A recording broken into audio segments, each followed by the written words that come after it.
Ridha Allah subhanahu wa ta'ala adalah salah satu dari sifat. Nabi SAW mengatakan, laisa lil mu'min ayyudhilla nafsahu. Mukmin itu jangan sampai menghinakan diri. Sejarah hamba yang Allah sebutkan dalam Al-Quran, di antara tujuan besarnya adalah agar menjadi pelajaran. Bismillahirrahmanirrahim. Assalamualaikum warahmatullahi wabarakatuh. Alhamdulillahi rabbil alamin. Alhamdulillahilladzi hadana lihadza wa ma kunna linahtadiya laula an hadana Allah. Asyhadu an la ilaha illallah wahdahu la syarika lah wa asyhadu anna Muhammadan abduhu wa rasuluh. La nabiyya ba'dah. Allahumma salli wa sallim ala nabiyyina Muhammadin wa ala alihi wa ashabihi ajma'in. Subhanaka la ilma lana illa ma 'allamtana innaka antal alimul hakim. Rabbi shrah li sadri wa yassir li amri wahlul 'uqdatam min lisani yafqahu qawli. Para hadirin dan hadirat yang dimuliakan Allah, insyaallah siang hari ini kita akan melanjutkan pembahasan kita tentang kitab Al-Arba'in An-Nawawiyah. Pada pertemuan yang terakhir kita sudah membahas hadis yang ketiga, tapi belum selesai dari pembahasan hadis tersebut. Kita ulangi membaca hadis yang ketiga. An Abi Abdurrahman Abdullah bin Umar bin Al-Khattab radhiyallahu anhuma qala. Dari Abu Abdurrahman Abdullah bin Umar bin Al-Khattab radhiyallahu anhuma, ia berkata, sami'tu an-nabiy sallallahu alaihi wasallam yaqul. Saya mendengar Nabi sallallahu alaihi wasallam bersabda, buniyal islamu ala khamsin. Islam dibangun di atas 5. Syahadati an la ilaha illallah wa anna Muhammadar Rasulullah. Yang pertama adalah syahadat bahwa tiada Tuhan selain Allah dan bahwasanya Muhammad adalah utusan Allah. Wa iqamis salati wa ita'iz zakah, dan mendirikan salat dan menunaikan zakat. Wa hajjil baiti, dan berhaji ke Baitullah. Wa shaumi Ramadan, dan juga puasa Ramadan. Rawahul Bukhari wa Muslim, riwayat Imam Bukhari dan Imam Muslim. Pada pertemuan terakhir, hadirin yang dimuliakan Allah, kita sudah membahas sampai wa iqamis salah. Maka hari ini kita akan melanjutkan wa ita'iz zakah, yaitu rukun Islam yang ketiga, menunaikan zakat. Menunaikan zakat merupakan perintah Allah dan dia merupakan salah satu rukun Islam. Maka kita hadirin yang dimuliakan Allah, sebagai seorang muslim harus mengutamakan untuk menyempurnakan rukun Islam dibandingkan hal-hal yang lainnya. Jadi rukun Islam ini nomor 1, Pak. Kenapa? Karena banyak orang urusan salat oke. Ketika mereka diingatkan tentang salat, mereka akan melaksanakannya. Urusan puasa juga oke. Berusaha untuk berpuasa dengan baik. Urusan haji luar biasa ya.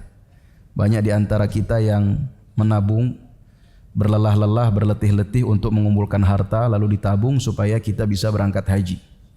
Tapi urusan zakat, masih banyak di antara kaum muslimin yang belum memiliki cukup kesadaran, padahal dia termasuk orang yang wajib zakat. Kalau kita hidup di negara sekuler, ada istilah wajib pajak, begitu ya, termasuk negeri kita. Maka dalam Islam, karena ini bagian dari agama, ada istilah namanya wajib zakat. Nah, banyak dari kaum muslimin yang belum memiliki perhatian yang cukup terhadap zakat. Ada sebagian orang kaya yang mindsetnya, udahlah saya punya uang, udahlah saya sedekahkan saja sekian gitu ya, tanpa ia hitung dengan baik dan dengan detail sesuai dengan hitungan zakat. Banyak yang mindsetnya masih seperti itu, Pak. Jadi yang penting saya punya uang, misalkan 1 miliar, udahlah saya sedekahin berapa kek gitu. Nah, anggapan dia itu sudah menggugurkan kewajiban zakatnya. Tentunya zakat itu kan ada nisabnya, ada haulnya. Nah, masih banyak yang mindsetnya seperti itu, padahal zakat itu ada perhitungannya dalam ajaran agama Islam. Kalau cara menunaikannya seperti yang tadi, apakah sudah menggugurkan kewajibannya, Pak? Belum ya. Karena kan zakat itu baru akan dianggap terlaksana ketika paling tidak pertama dia niat ya. Dia niat menunaikan zakat yang wajib ya. Kalau dia sedekah hanya sedekah saja berarti kan ya niatnya sedekah sunnah, ya kan?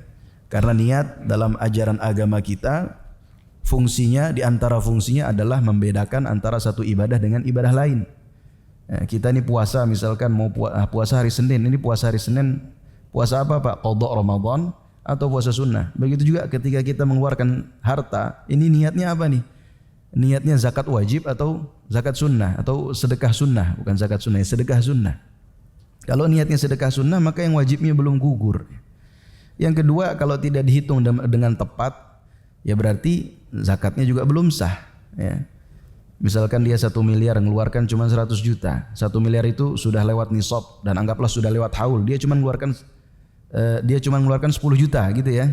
Kalau 100 juta sudah banyak, 10%, 10 juta. 10 juta kan baru 1% ya, belum sampai 2,5. Padahal yang diminta adalah 2,5%. Maka harus ada niat dan juga harus dihitung sesuai dengan hitungan zakat yang ada atau yang dibahas di dalam fikih zakat. Nah, hadirin yang dimuliakan Allah, begitu juga ketika kita menunaikan zakat, maka kita tunaikan itu dengan hati yang ikhlas, dengan mindset bahwa kita ini sedang melaksanakan satu ibadah untuk Allah Subhanahu wa taala. Jangan sampai kita mengeluarkan zakat ini seperti sedang melepas satu beban gitu ya. Jadi kita anggap ini sebuah beban yang kita lepaskan lah. Tidak. Tapi harus kita tambah. Ya betul, itu adalah satu syariat yang harus kita tunaikan. Tapi ketika kita menunaikannya, maka mindset kita sedang melaksanakan ibadah. Sehingga ketika kita mengeluarkannya, hati kita itu tidak terbebani, Pak. Tidak merasa berat. Nah, tapi merasa ikhlas dan juga rela. Gitu ya. Ikhlas dan juga rela. Seperti orang sholat nih. Ada orang sholat yang dia sholat tapi merasa terbebani. Ada juga orang yang sholat, dia melaksanakannya itu dengan nyaman, dengan ikhlas ya. Dengan tenang ya. Makanya Rasulullah sallallahu alaihi wasallam memerintahkan kepada Bilal, pernah suatu ketika memerintahkan kepada Bilal, arihna biha ya Bilal. Wahai Bilal, buat kami nyaman dengan salat. Nah, begitu juga ibadah-ibadah lainnya, bukan hanya salat. Nah, hadirin yang dimuliakan Allah, apalagi kita hidup di zaman zaman kapitalisme ya. Zaman kapitalisme di mana zaman ini atau sistem kapitalisme itu menciptakan orang-orang yang hanya perhatian terhadap dirinya saja, Pak. Individualismenya kuat. Sistem kapitalisme juga mengajarkan orang itu menjadi tamak ya, menjadi rakus, menjadi takut terhadap dunia. Apalagi menjadi kikir, menjadi pelit ya. Bahkan yang lebih parahnya lagi, ketika dia sudah sangat terpaut dengan dunia, belas kasihannya terhadap manusia itu kurang, Pak. Ya, belas kasihannya terhadap manusia kurang. Dia melihat orang lain itu adalah sebagai objek yang bisa dia peras. Makanya kalau kita lihat zaman sekarang kenapa muncul pinjol ya, pinjaman online nih. Pinjaman online itu yang minjem itu orang kaya apa orang miskin, Pak, kebanyakan?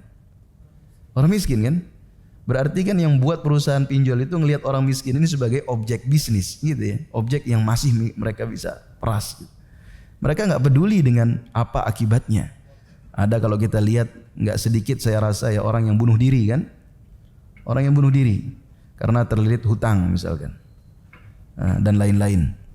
Nah, hadirin yang dimuliakan Allah, oleh karena itu pada siang hari ini saya akan menyampaikan beberapa keutamaan zakat. Yang pertama, bahwa Allah Subhanahu wa taala menyandingkan perintah menunaikan zakat dengan perintah menunaikan salat di banyak ayat di dalam Al-Qur'anul Karim. Contohnya dalam surat Al-Baqarah Allah berfirman ayat 43, wa aqimus salata wa atuz zakah warka'u ma'ar raki'in. Wa aqimus salata wa atuz zakata warka'u ma'ar raki'in. Tunaikanlah atau dirikanlah salat, tunaikan zakat dan rukuklah bersama orang-orang yang rukuk. Dalam surat Al-Baqarah ayat 83 Allah berfirman, wa qulu lin-nasi husna. Dan ucapkanlah kepada manusia ucapan-ucapan yang baik. Wa aqimus salata wa atuz zakah. dirikan salat dan tunaikan zakat. Jadi ketika Allah menggandengkan antara penyebutan zakat dengan penyebutan salat, dan kita tahu bahwa salat adalah imaduddin, hal ini menunjukkan bahwa zakat juga merupakan ibadah yang penting dalam ajaran agama Islam. Jadi ini sebenarnya zakat ini satu sistem Pak yang ditawarkan oleh Islam kepada kehidupan masyarakat sosial untuk mendatangkan maslahat tentunya. Dan ini kalau kita lihat ya, bagian dari bentuk Islam rahmatan lil alamin, yaitu ketika adanya syariat zakat, sistem zakat yang ditawarkan oleh Islam. Sehingga kalau zakat ini benar-benar diterapkan, hadirin yang dimuliakan Allah, itu akan menciptakan manusia-manusia yang baik gitu ya. Akan menciptakan manusia-manusia yang baik, dan hidupnya dan kehidupan mereka, kehidupan masyarakat tersebut menjadi kehidupan yang kondusif. Akan menciptakan manusia-manusia yang punya perhatian sosial yang tinggi. Lalu orang-orang yang susah, yang miskin ya, akan merasa diperhatikan oleh orang-orang yang kaya, sehingga meminimalisir ya, kemungkinan perselisihan antara kelompok kaya dengan kelompok miskin. Juga akan menciptakan orang-orang yang baik ya. Karena zakat Allah berfirman, khudz min amwalihim shadaqatan tutahhiruhum wa tuzakkihim biha. Jadi zakat itu bisa mensucikan kita. Apa yang disucikan? Bukan hanya harta, tetapi juga hati kita. Hati kita sebagai manusia, Allah titipkan dalam hati kita, hadirin yang dimuliakan Allah, sifat cinta terhadap harta. Gitu ya. Itu normal, Pak. Manusia kan cinta terhadap harta, itu normal. Bapak pengen punya duit, saya juga pengen punya duit, normal. Istri kita apalagi ya, pengen punya duit banyak. Normal. Ya, tetapi ketika nafsu terhadap harta ini selalu dituruti, maka akan memunculkan sifat cinta yang berlebihan terhadap dunia dan juga pelit dan kikir. Nah, maka itu dipangkas oleh Islam dengan adanya kewajiban zakat gitu ya. Dia tunaikan zakat sehingga itu bisa mengobati ya, penyakit-penyakit hati yang ada di dalam dirinya. Hadirin yang dimuliakan Allah, lalu berikutnya di antara keutamaan ibadah zakat bahwa Allah Subhanahu wa taala juga menyebutkan zakat ini di syariat umat-umat sebelum umat Nabi Muhammad sallallahu alaihi wasallam. Karena zakat ini merupakan ibadah yang manfaatnya muta'addi. Muta'addi itu artinya manfaatnya dirasakan oleh orang lain, bukan hanya oleh si pelaku ibadah saja. Maka ternyata kalau kita lihat dalam Al-Quran, ibadah zakat ini juga merupakan syariat umat-umat terdahulu. Contohnya dalam surat Al-Anbiya, Allah berfirman, وَجَعَلْنَاهُمْ أَئِمَّةً يَهْدُونَ بِأَمْرِنَا, dan kami telah menjadikan mereka itu sebagai pemimpin-pemimpin yang memberi petunjuk dengan perintah kami. وَأَوْحَيْنَا إِلَيْهِمْ فِعْلَ الْخَيْرَاتِ, dan kami wahyukan kepada mereka untuk melakukan kebaikan-kebaikan. Wa iqamas salah, dan juga mendirikan salat. Wa ita'az zakah, dan juga menunaikan zakat. Wa kanu lana abidin, dan mereka adalah orang-orang yang selalu menyembah kepada kami. Jadi ternyata syariat zakat juga termasuk syariat umat-umat sebelum umat Nabi Muhammad sallallahu alaihi wasallam. Hadirin yang dimuliakan Allah, dari sisi ibadah yang fardu, zakat juga merupakan ibadah yang paling utama dibandingkan sedekah maupun infak. Kenapa? Kalau sedekah, kalau infak itu kan sunnah hukumnya, Pak. Kalau zakat ini yang dimaksud rukun Islam atau yang termasuk rukun Islam, itu adalah zakat yang wajib. Dan dalam Islam kaidahnya ibadah yang wajib itu selalu lebih utama dibandingkan ibadah yang sunnah gitu ya. Maka jangan sampai kalau ada di antara kita yang kaya, dia gemar sedekah tapi lupa zakat wajibnya. Ya kan? Jangan sampai demikian. Karena namanya ibadah yang wajib itu selalu lebih utama dibandingkan ibadah yang sunnah. Oleh karena itu Rasulullah sallallahu alaihi wasallam bersabda dalam sebuah hadis qudsi, wa ma taqarraba ilayya 'abdi bi syai'in ahabba ilayya mimma aftaradtuhu 'alaihi. Dan tidaklah hambaku mendekatkan diri kepadaku dengan sesuatu yang lebih aku cintai dibandingkan amal yang aku wajibkan kepadanya. Jadi ibadah yang wajib ini harus kita bereskan dulu, baru setelah itu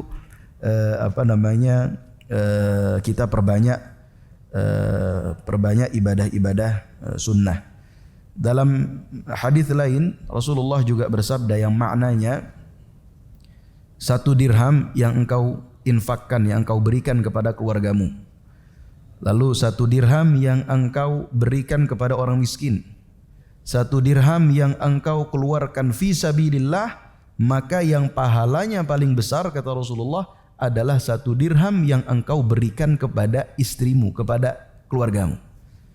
Ini menunjukkan apa? Bahwa yang wajib itu selalu lebih besar pahalanya dibandingkan yang sunnah.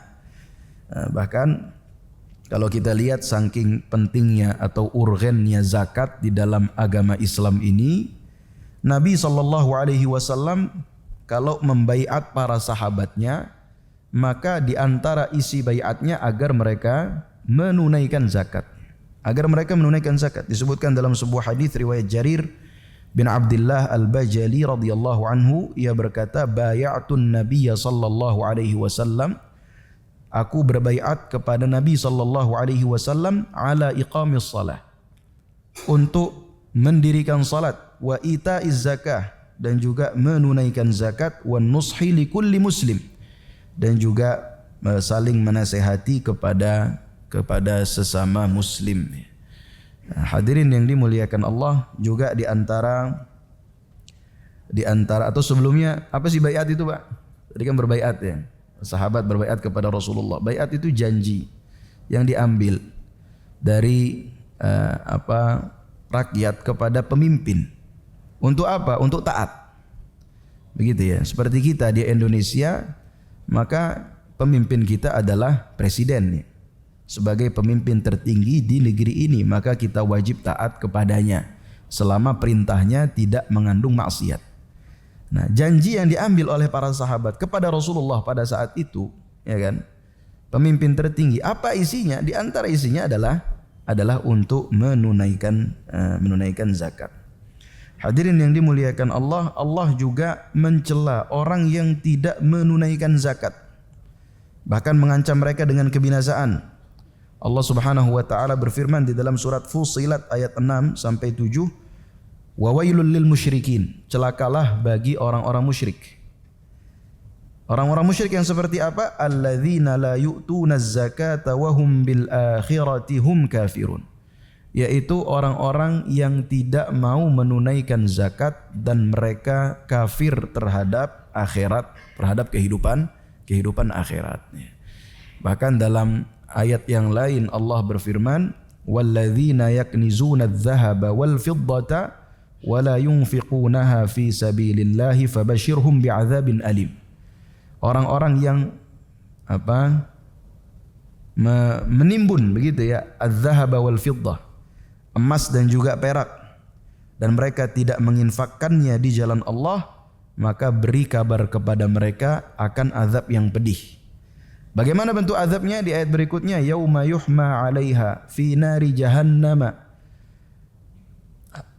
Harta yang mereka kumpulkan itu, emas dan perak yang mereka kumpulkan, akan dipanaskan oleh Allah Subhanahu wa taala di hari kiamat. Fatuqwa biha jibahuhum wa junubuhum wa zuhuruhum. Lalu itu akan disetrikakan ke jidat mereka, kening mereka, ke perut mereka, dan juga ke punggung-punggung mereka. Jadi ada ancaman dari Allah Subhanahu wa taala bagi orang-orang yang tidak mau menunaikan zakat. Hadirin yang dimuliakan Allah, juga di antara keutamaan zakat di dalam ajaran agama Islam, bahwa Allah menyebutkan di dalam Al-Qur'an bahwa tidak memberi orang makan atau tidak memberi makan kepada orang miskin merupakan perbuatan dosa. Allah Subhanahu wa taala berfirman, kullu nafsin bima kasabat rahinah. Tiap-tiap diri bertanggung jawab atas apa yang telah ia perbuatkan. Illa ashabal yamin, kecuali golongan kanan. Fi jannati yatasaalun. Di surga mereka saling bertanya. Saling bertanya tentang apa? Anil mujrimin, tentang orang-orang yang jahat, yang masuk neraka. Ma salakakum fi saqar.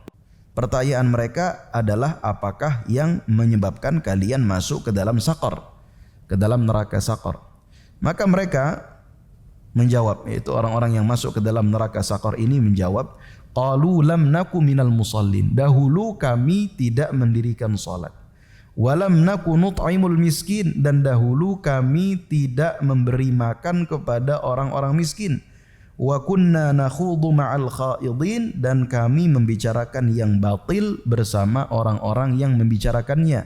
Wa kunna nukadzibu biyaumiddin, dan kami mendustakan terhadap hari pembalasan. Kalau saja tidak memberi makan kepada orang miskin itu merupakan dosa, apalagi tidak menunaikan zakat. Hadirin yang dimuliakan Allah, juga di antara keutamaan zakat bahwa zakat itu mensucikan jiwa kita dan menjauhkan diri kita dari sifat pelitnya dan juga sifat kikir. Allah Subhanahu wa taala berfirman, "Khudh min amwalihim shadaqatan tutahhiruhum wa tuzakkihim biha wa shalli 'alaihim." Khudh min amwalihim, ambillah dari harta mereka, shadaqah, sedekah. Sedekah ini punya makna yang umum, punya makna yang khusus, Pak. Atau sedekah ini ada dua jenis ya, ada sedekah yang sifatnya sunnah, ada sedekah yang sifatnya wajib. Yang wajib ya yang berkaitan dengan harta ketika sudah sampai kepada nisabnya dan juga haulnya. Dan saya rasa tidak ada aturan yang begitu sempurna yang membahas tentang kewajiban zakat selain Islam. Luar biasa, Pak. Islam dibahas dalam fikih zakat ya. Ketika orang punya harta maka ada zakat harta ya. Ketika orang punya pertanian maka ada zakat pertanian. Ketika orang punya bisnis, dia berdagang maka ada zakat perdagangan.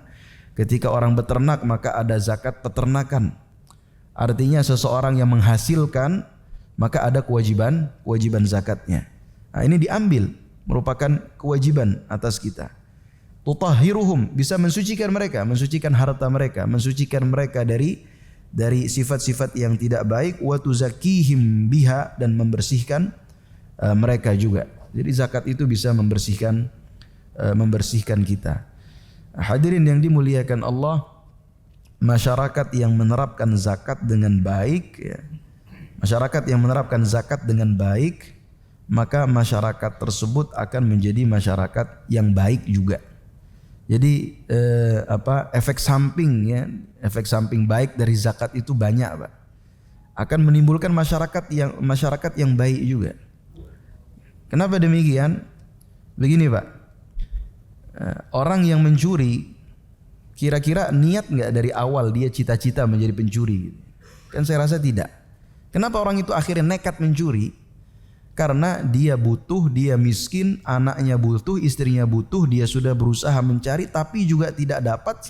Sedangkan orang-orang yang memiliki yang berkemampuan yang ada di sekitarnya tidak peduli dengan dia. Gitu ya. Akhirnya dia merasa putus asa dan nekat untuk mencuri. Betapa banyak kalau kita lihat ya di video-video yang tersebar, orang-orang yang mencuri itu ketika diinterogasi ya sebenarnya mereka tidak niat untuk mencuri ya.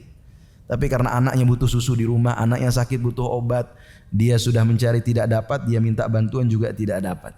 Nah, tapi kalau zakat ini diterapkan dengan baik dalam satu desa, maka efek samping yang baiknya itu begitu banyak. Akan menciptakan masyarakat yang baik dan juga kondusif tadi.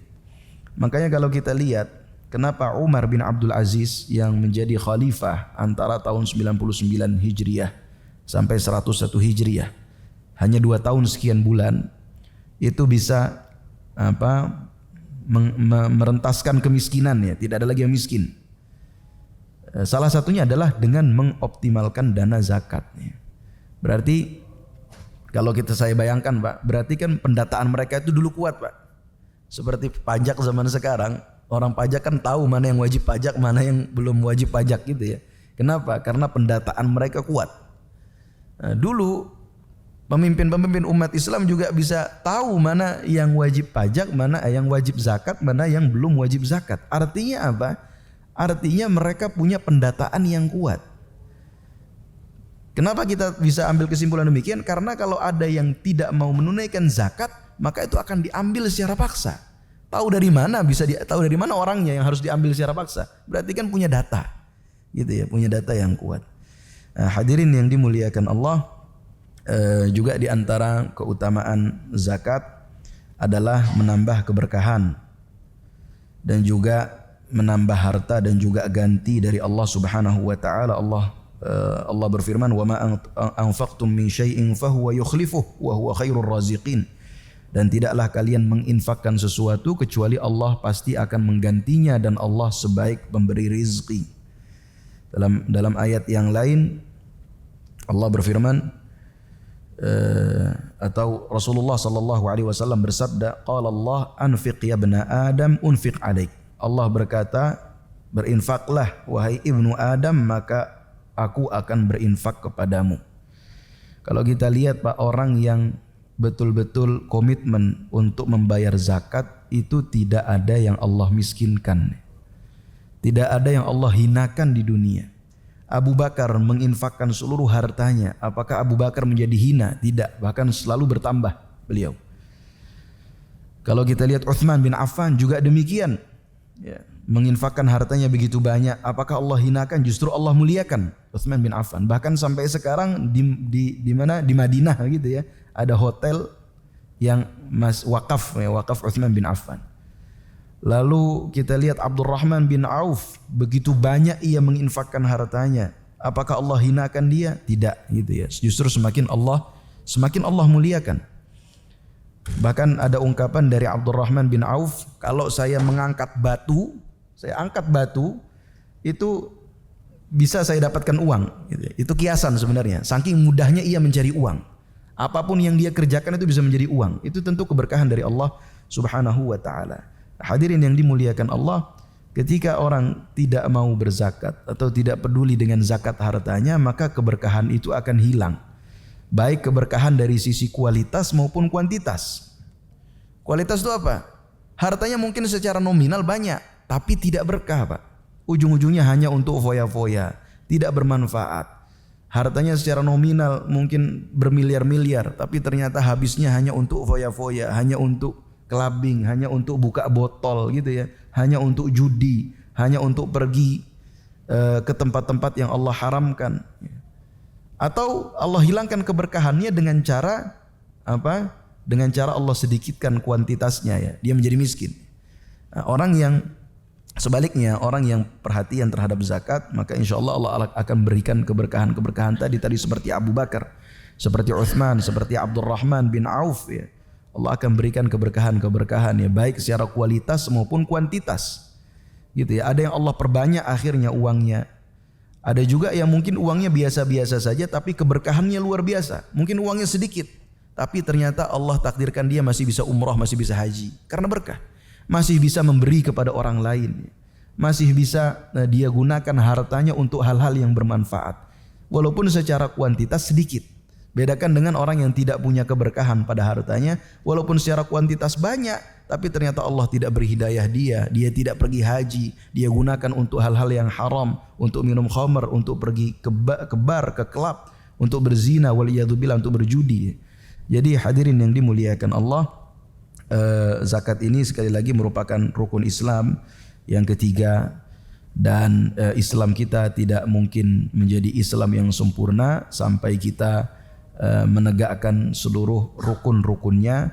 Oleh karena itu kalau kita merasa bahwa kita orang yang mampu dan punya harta di rumah kita, maka kita harus punya perhatian kapan kita harus mengeluarkan zakat dan sebanyak apa harta yang kita keluarkan sesuai dengan fikih zakat yang dibahas di dalam kitab-kitab fikih. Tentunya masih banyak keutamaan-keutamaan zakat yang lainnya yang belum saya sebutkan pada kesempatan siang hari ini.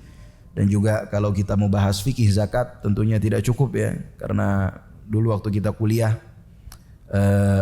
belajar fikih zakat itu paling tidak 1 atau 2 semester. Jadi terakhir saya tutup bahwa zakat ini ibadah-ibadah yang paling agung karena Rasulullah sallallahu alaihi wasallam bersabda, ahabbul a'mali ilallah, amal yang paling baik, ya, amal yang paling dicintai oleh Allah adalah sururun tudkhiluhu ala qalbi al-muslim, yaitu kebahagiaan yang engkau masukkan ke dalam hati orang lain, ya. Kalau kita berzakat tentu akan ada orang-orang yang berbahagia. Dia punya hutang, kita zakat kepada dia sehingga dia bisa membayar hutangnya atau paling tidak sebagiannya. Ya. Dia punya kesulitan-kesulitan keuangan, kalau kita zakat maka kesulitan-kesulitannya seluruhnya atau sebagiannya akan terangkat.